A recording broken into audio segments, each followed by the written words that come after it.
You know, it's funny how sometimes the best advice comes wrapped in the simplest words. So today, we're going to take what looks like just a simple, friendly reminder, and, well, we're going to pull it apart, piece by piece. We're going to see the really powerful psychological framework that's hiding just beneath the surface. Let's dive in. I mean, we've all had them, right? Those days where it feels like everything that could go wrong does go wrong.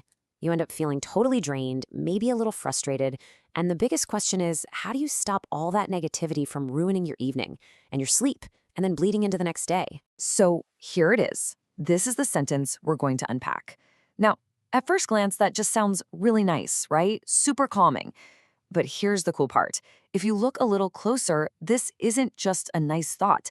It's actually a super structured 4-part recipe for hitting the reset button on your brain. Okay, so first things first. Before we even get to the whole positive thought thing, this reminder takes us to a really crucial starting point.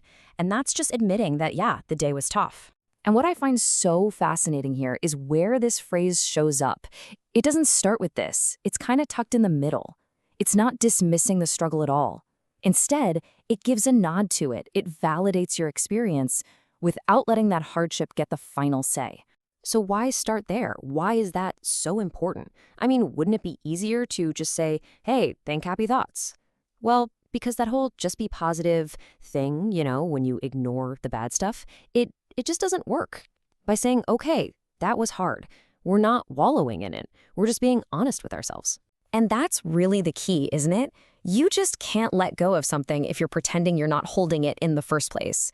When you say, yep, today was hard, you're giving yourself permission to actually process it and, finally, to let it go. It's the key that unlocks the whole rest of the process. Okay, so once we've done that, let's see where this thing takes us next. After acknowledging the day's struggles, the reminder gives us something really clear and actionable to do. This is where it gets practical. It's not just wishful thinking. It's an actual, concrete practice. All right, here's the core instruction. And you gotta pay attention to that word, always. That's a huge clue. It's telling us this isn't a one-time thing for when you're feeling down.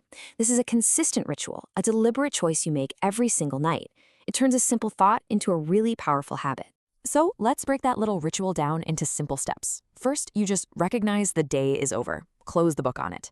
Second, you consciously, intentionally pick one positive thought.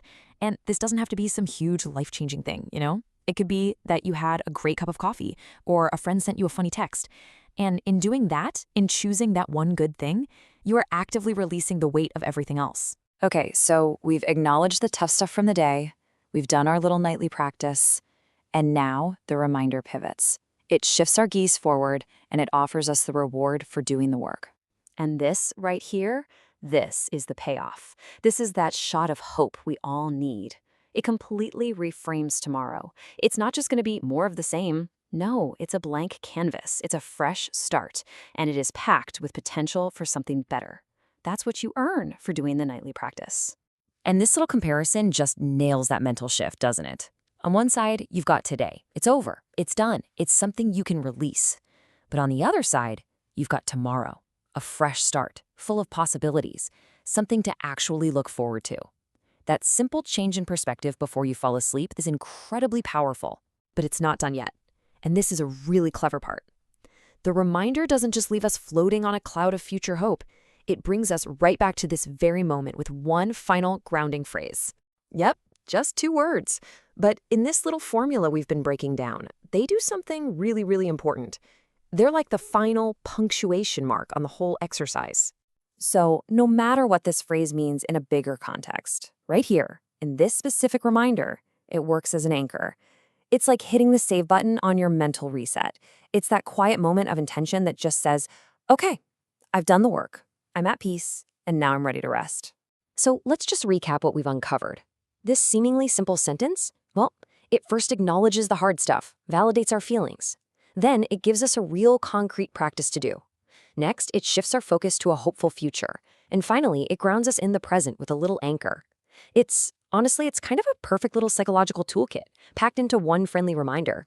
So as we wrap this up, let's bring it right back to you. I want you to actually try this. Don't just listen and think, oh, that's neat. Let's make it real. So what's it going to be? What's the one good thing, no matter how small, that you're going to choose to end your day with tonight?